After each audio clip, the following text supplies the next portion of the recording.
Bom dia, turma. Vamos para o módulo 24. Corpos redondos.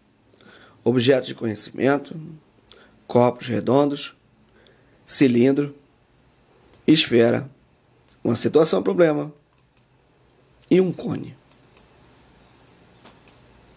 Então, corpos redondos.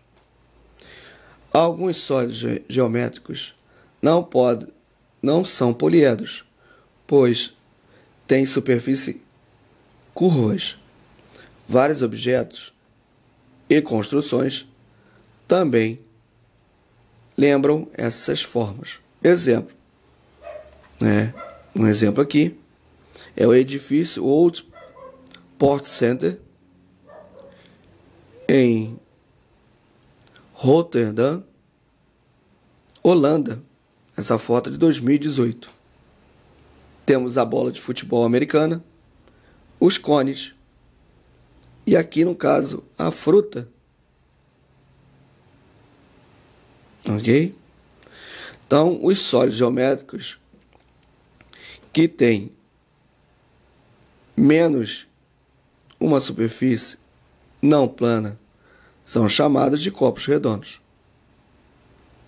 Objetos de estudo desse módulo, em que outras situações você identifica objetos parecidos com os corpos redondos.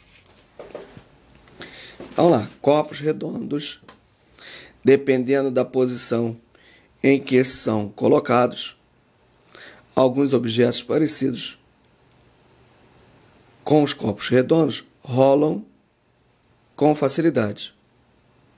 Isso acontece porque algumas das superfícies são arredondadas. Então, no caso aqui, a esfera totalmente arredondada, a base aqui é arredondada, a base dos dois aqui é arredondada, essa aqui também é uma base arredondada, tanto em cima como embaixo. Então, vamos estudar os principais elementos e as características do cilindro, do cone e da esfera. Cilindro, cone e esfera. Cilindro. Características.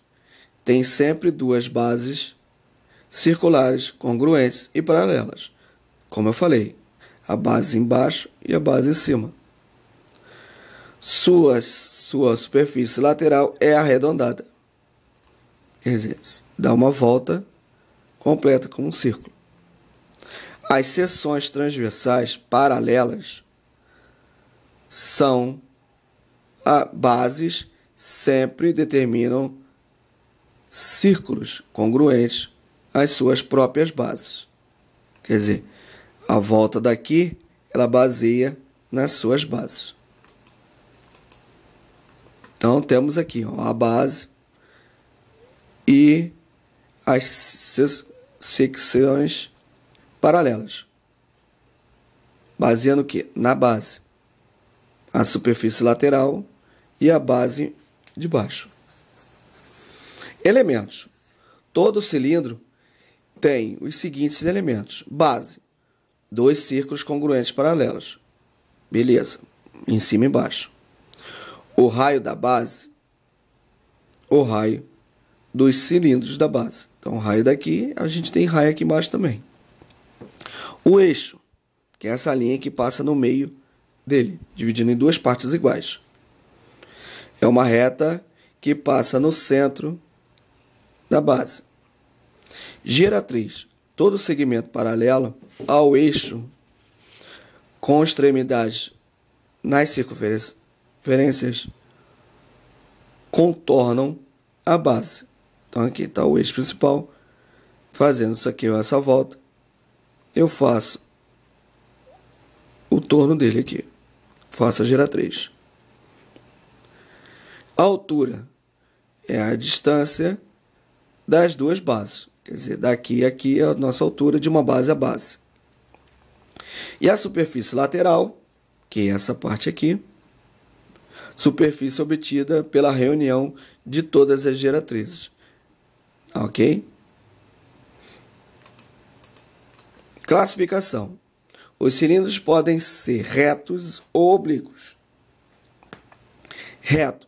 a geratriz é perpendicular à base e as medidas da geratriz coincidem com a medida da altura. Então, geratriz é igual à altura, formato reto. Oblíquo, ele já é inclinado. Então, a geratriz não é perpendicular às bases. Sendo assim, as medidas das geratrizes não coincidem com as medidas da altura. Quer dizer, a medida daqui é diferente que a medida daqui. Medida dele. Ok? E o eixo, ele é inclinado. Planificação de um cilindro. Quer dizer, como é que a gente faz uma construção para criar esse cilindro? Ao planificar, ou seja, colocar toda a superfície do cilindro sobre o mesmo plano, obtém-se retângulo e dois círculos. Veja a imagem. Então, aqui está fechado. Abrimos as duas partes de baixo e abrimos a parte da superfície. Então, abrindo a parte da superfície, forma um retângulo e os dois círculos. Cilindro de revolução. O cilindro reto também é chamado de cilindro de revolução. Ele é gerado por meio de rotação de um retângulo em torno de seu mesmo lado. Quer dizer, se eu fazer na volta, rodar ele, eu formo o cilindro. Observações. Os cilindros podem ser obtidos na rotação do retângulo em torno do maior ou do menor lado. Os cilindros assim gerados têm raios e alturas diferentes.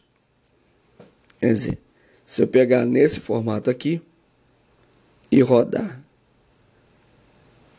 nele assim, né, rodar ele nessa posição, quer dizer, fazer essa rotação da direita para a esquerda, o raio vai ser uma medida, né, e a altura A, medida B. Então a altura vai ser essa e o raio vai ser essa. Agora, se eu pegar ele e rodar de cima para baixo, a minha altura se torna o B e o raio se torna o A. Quer dizer, muda de posição conforme o jeito que eu faço essa rotação. Segunda, se o retângulo rotacionado for um quadrado, terá raio e altura do mesmo tamanho. Por quê? Os dois lados aqui são iguais. Então, o raio e a altura vai ser do mesmo tamanho. Eu posso fazer tanto rodar ele da direita para a esquerda, como de cima para baixo, ele vai ter o mesmo raio e a mesma altura. Cone. Características. Tem sempre uma base circular e um vértice, ponto pertencente ao plano que contém a base. Sua superfície lateral é arredondada. As secções transversais paralelas à base sempre determinam círculos maiores diferentes entre si. Então, quer dizer, começando pelo ponto, né, só vai aumentando as secções. Por isso, medidas diferentes. Ok? Então, o formato de teste do tema aqui lembra um cone. Então, o vértice é o ponta, as secções transversais são essas basezinhas aqui, a superfície lateral é todo o contorno e a base é a parte de baixo. Elementos. Todo cone tem os seguintes elementos: o vértice, que é a ponta, um ponto fora do plano da base. A base é um círculo. O raio da base é a medida do raio do círculo da base.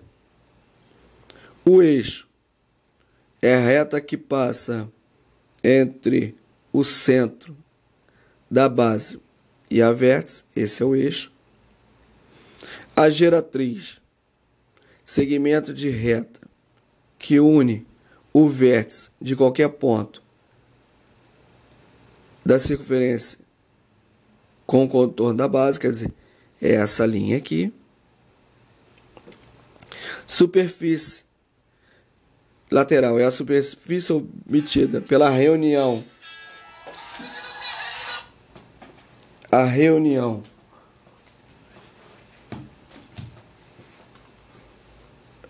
de todas as geratrizes. Então, quer dizer, essa linha daqui e aqui, essa volta toda, forma a superfície lateral. E a altura é a distância do vértice até o plano da base. Classificação. Os côneis podem ser classificados em retos e oblíquos. É o mesmo estilo do cilindro. O eixo forma 90 graus com o plano da base e coincide com a altura do cone. Além disso, todas as geratrizes têm a mesma medida. E o mesmo ângulo de inclinação em relação ao plano de base. Então, aqui, baseado nesse eixo, eu tenho um ângulo de 90 graus. A altura também forma um ângulo de 90 graus. Geratrizes têm os mesmos tamanhos. E ele é uma linha reta. Já aqui é uma linha inclinada. O eixo não forma 90 graus. Forma menos. Com o plano da base, nem coincide com a altura. A altura forma um ângulo de 90 graus. Além disso, suas geratrizes têm medida diferente. Essa aqui tem diferença com essa. Planificação do cone reto. Ao planificar, ou seja, colocar toda a superfície do cone sobre o mesmo plano, obtém-se um setor circular e um círculo. Observe. Então, a gente abrindo ele, a superfície lateral, ele é um setor circular. Quer dizer, ele tem uma reta e forma um círculo. E a base é o círculo. Cone de revolução, ou cone reto, também é chamado de cone de revolução. Ele é gerado por meio de rotação de um triângulo retângulo em torno de seus catetos. Ou seja, se eu pegar ele aqui e começar a rodar, eu formo esse cone. Observações. Assim como nos cilindros, os cones obtidos por meio de rotação em torno do maior cateto e do menor cateto têm raios e alturas de medidas diferentes. Então, beleza. Se eu pegar esse triângulo e rodar da direita para a esquerda, eu vou ter a altura A e o raio B. Agora, se eu pegar de baixo para cima, minha altura vai ser B e o raio vai ser A. Então, é o mesmo estilo do cilindro. O segundo aqui. Se o triângulo retângulo for isósceles, o raio e a altura serão do mesmo tamanho. Por quê?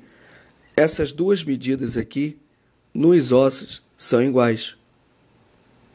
Tem dois lados iguais. Se ele tem dois lados iguais, não importa eu jogar de cima para baixo ou da direita para a esquerda, a altura e raio vai ser o mesmo tamanho. Esfera. Características. Sua superfície é toda arredondada, ou seja, não possui aresta e nem superfície plana. As secções transversais sempre determinam círculos de tamanhos diferentes, sendo maior deles é aquele que contém o centro da esfera. Então, a gente tem que o exemplo é da pérola. O formato dessas bolinhas lembra as esferas. Então, a gente tem a superfície esférica, temos as secções transversais e o círculo maior que fica no centro. Aqui eu dei uma puxadinha, ela ficou bem, não ficou arredondada, né? Tá parecendo um ovo, tá? Mas o certo mesmo é um círculo. O centro da esfera é sempre um círculo maior da esfera. O raio da esfera é o segmento que une o centro da esfera a qualquer ponto da superfície. Então, esse é o raio.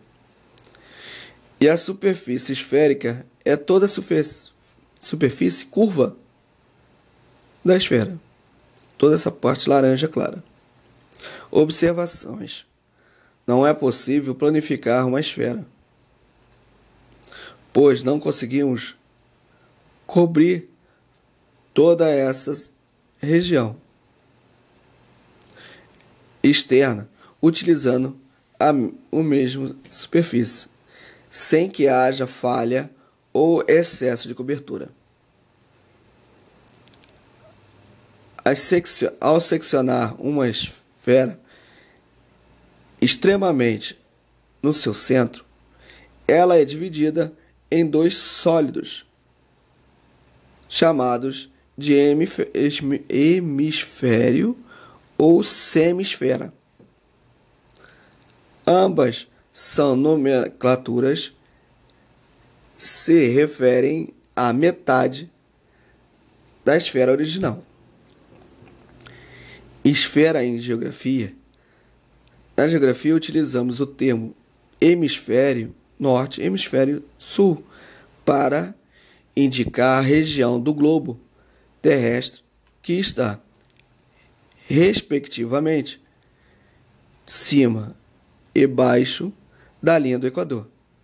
Isso também ocorre nos hemisférios leste e oeste, que indicam a região do globo terrestre que está, respectivamente, à direita e à esquerda do meridiano de Greenwich. Então, tá aqui os exemplos. Esse aqui é o meridiano de Greenwich, hemisfério oeste e leste. A mesma coisa do caso. A linha do Equador, temos hemisfério norte e hemisfério sul. Esfera de revolução. O sólido obtido por meio de rotação do semicírculo é em torno do eixo que contém o seu diâmetro. Então, a gente pega aqui como se fosse a metade, vamos dizer essa parte oeste, e começa a rodar ela, a gente forma o círculo. Ok? Lembrando que rotação é um dos movimentos que a nossa Terra faz. Quer dizer, em torno de si mesmo. Então, situação problema. Uma fábrica de brinquedos deseja transportar bolas de futebol de 15 centímetros de diâmetro em caixas no forma um bloco retangular com as seguintes dimensões. Então, altura 15 centímetros, comprimento 60 centímetros e largura 60 centímetros. Qual é o maior número de bolas que cada caixa pode transportar? Então, resolução. Para transportar o maior número possível de bolas, elas devem ser tangentes entre si, ou seja, duas bolas se encostam entre um único ponto. Com o diâmetro cada bola de 15, cabe exatamente 4 bolas no comprimento e as 4 bolas na largura da caixa, totalizando 16 bolas na primeira camada. Como a altura da caixa mede 15 centímetros, não é possível colocar outra camada igual à anterior. Veja como seria a visão superior dessa caixa. Então, aqui colocando 4 bolas, 15, 15, 15, quer dizer, 15 somando esses 4 dá 60. A mesma coisa aqui, 60. Então, a gente vai e completa, vai ficar 4 bolas por 4, 4 vezes 4, 16. Então, temos 16 bolas aqui, uma encostadinha na outra. Portanto, o maior número de bolas de futebol em cada caixa pode transportar é de 16. Exercícios. Questões do livro. Página 301, questões do 1 ao 4. 302, questões 5 e 6. E do 1 ao 3, que é do aplicando conhecimentos. Ok? Fazer os cálculos no livro. Caso não tenha espaço no livro, fazer no caderno. E mandar as fotos dos exercícios prontos. Por hoje é só e até a próxima.